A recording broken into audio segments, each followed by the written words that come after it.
guys, welcome to today's lesson. My name is Srinidhi. I'm an educator on Unacademy. I teach English grammar on this platform. You guys can follow me on Unacademy by downloading the Unacademy learning app on your phone, and please do check out the YouTube channel as well. So in today's lesson, we're going to learn more about the prepositions in, at, and on. So let's get started. Hey guys, so this lesson is all about the prepositions in, at, and on.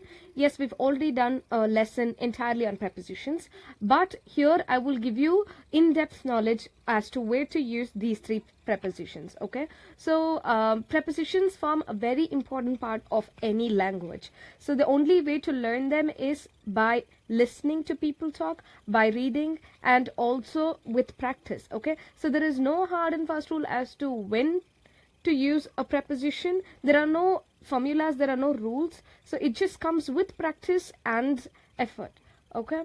So let's get started with today's lesson. So in the first place, prepositions are words that link a noun or a pronoun to the other part of the sentence. For example, I go to the office. My pup threw his toy under the bed. So to the office, under the bed. Without prepositions, those sentences will not make sense. See, for example, I go the office. Does that sound any, that doesn't even sound right. So the prepositions are extremely important, and using the right preposition in the right sentence is also a tricky part. So, so the first preposition that we're going to look at today is on. And I'll give you scenarios as to where to use the prepositions, but I can't give you rules as to only here you can use it. So there are always exceptions in a language. We should be very open-minded when we're learning a new language, because what a new language teaches us is entirely different from what we learn in our mother tongue. So we just have to be open to whatever is thrown at us. First one, expresses a surface of something. So for example, if there is a surface on the table, on the bed, on the refrigerator. So whenever we talk about a surface, we use the preposition on. Say for example, I put the basket on the kitchen floor. I cannot say I put the basket in the kitchen floor, because you cannot possibly put anything inside a floor. You can only put it on the floor, okay? Next one, the books are on the table. The books are on the bed. The books are on the shelf. Sorry, they're in the shelf. The books are on the refrigerator. So whenever we talk about a surface area, we use the preposition on, okay? Next one, specifies dates and days. So when I'm telling you, when I'm giving you a specific time or a specific day, we'll have to use a preposition on. For example, Holi is on a Wednesday. Diwali was on a Thursday. So Christmas was on a Sunday. So when I'm specifying the days, I use the preposition on. And date, I was born on July 4th. My exams are on July 6th. So when I'm specifying the dates or the days, I use the preposition on. Next one, part of the body. So yes, this is a little trickier one, because we can use the preposition in also sometimes. So when we come to the preposition in, I will tell you that. For now, parts of the body, we use preposition on. For example, the stone hit me on the head. The stone hit me on the shoulder. I wear a ring on my finger, but I wear a watch around my wrist, and I wear a bangle around my wrist. So I wear an anklet. Obviously, anklet, everybody knows that you wear only on your ankle, so you don't have to specify. And the same thing happens with bangles also. But we usually say tie the watch around your wrist, okay, not on your wrist. So now that's another situation, condition, or a scenario where you'll use a preposition on. And the next one is indicates a state of something. When we say state of something, it's like the building is on fire, the house is on fire, the house is on sale, the clothes are on sale. So it's a state of being on sale or catching fire. Everything is a state of being. So the preposition on works perfectly in that case. Next preposition for the day is at. First one is specific time. So on is with specific days and dates. At is with specific time. Okay? For example, I will meet you at 2 p.m. The train will depart at 5 a.m. The plane arrives at 3 a.m.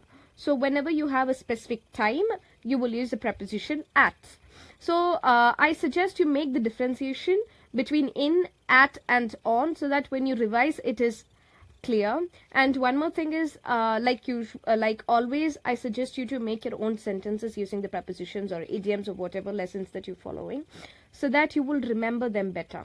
So my sentences, maybe you won't be able to remember, but if you make your own sentence, it'll come in handy. Okay. The second situation where we use the preposition at is to indicate a place. For example, there were hundreds of people at the park. This is a very common mistake that we make. We say there were hundreds of people in the park. No, park is a location or a place, so we use the preposition at. Okay, there were people at the park. I am waiting at the bus stop. We watched a football match at the stadium. Stadium is a location. I'm at school. I am at the tailors. So whenever I mention a place or a location, it is appropriate to use the preposition at and not in. Okay. Next one indicates an activity. For example, he laughed at my drawings. I'm good at writing. I'm good at talking. I'm good at cycling. So cycling, writing, talking, drawing, these are all activities, and only the preposition at will go with them. Okay, I cannot say I'm good in writing. No, I'm good at writing. Okay.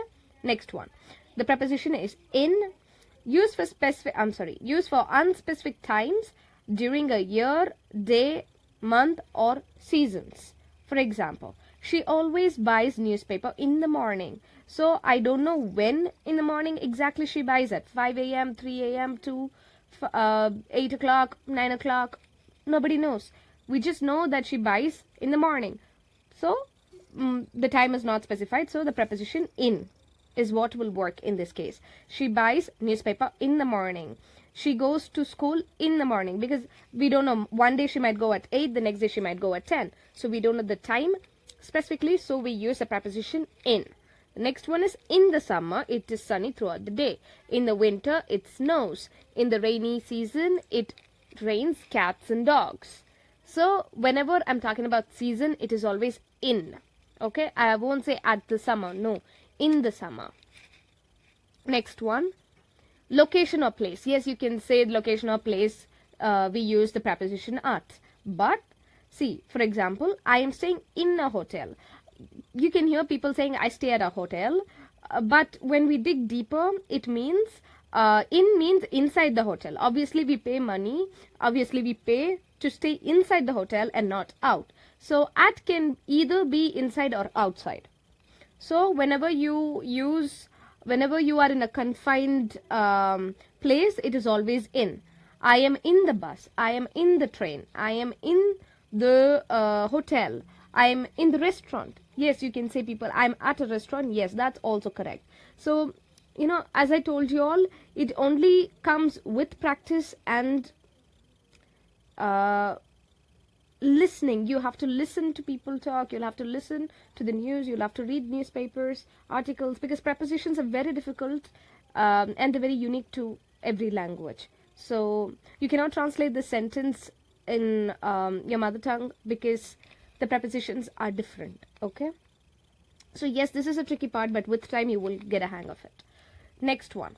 She looked me in the eyes. You can say no. Body, we use the preposition on. No. For example, I cannot say she looked on the eye. No. She looked me in the eye. Okay. So in the eyes is what more appropriate when compared to on the eyes. Okay. Next one. Shape or color. The puppies are sleeping in a circle. Circle is a shape, so in. Papers are blue in color. My pants are black in color. My curtains are red in color. So whenever we talk about colors or shapes, we use the preposition in. Okay. Next one indicates a belief, opinion, or interest. So whenever I'm expressing one of these, I will have to use the preposition in. For example, I believe in karma. I believe in hell. I believe in heaven. So that's your belief, and you will have to use a preposition in. I cannot say I believe at karma. No, I cannot say I believe on karma. No, I believe in karma. Next one. We are not interested in gambling. So interest, when we're talking about interest, it is always in. We are interested in the competition. We are interested in the course that is being offered. So whenever I'm expressing my interest, it is always in. Okay, so I suggest you guys to go through the lesson once again. If you have any doubts at all, let me know in the comment section. And as I told you all, if you've made your own sentences, please do share it with us so we can work on it together. Thank you so much for your time. I'll see you guys in the next course. Bye-bye.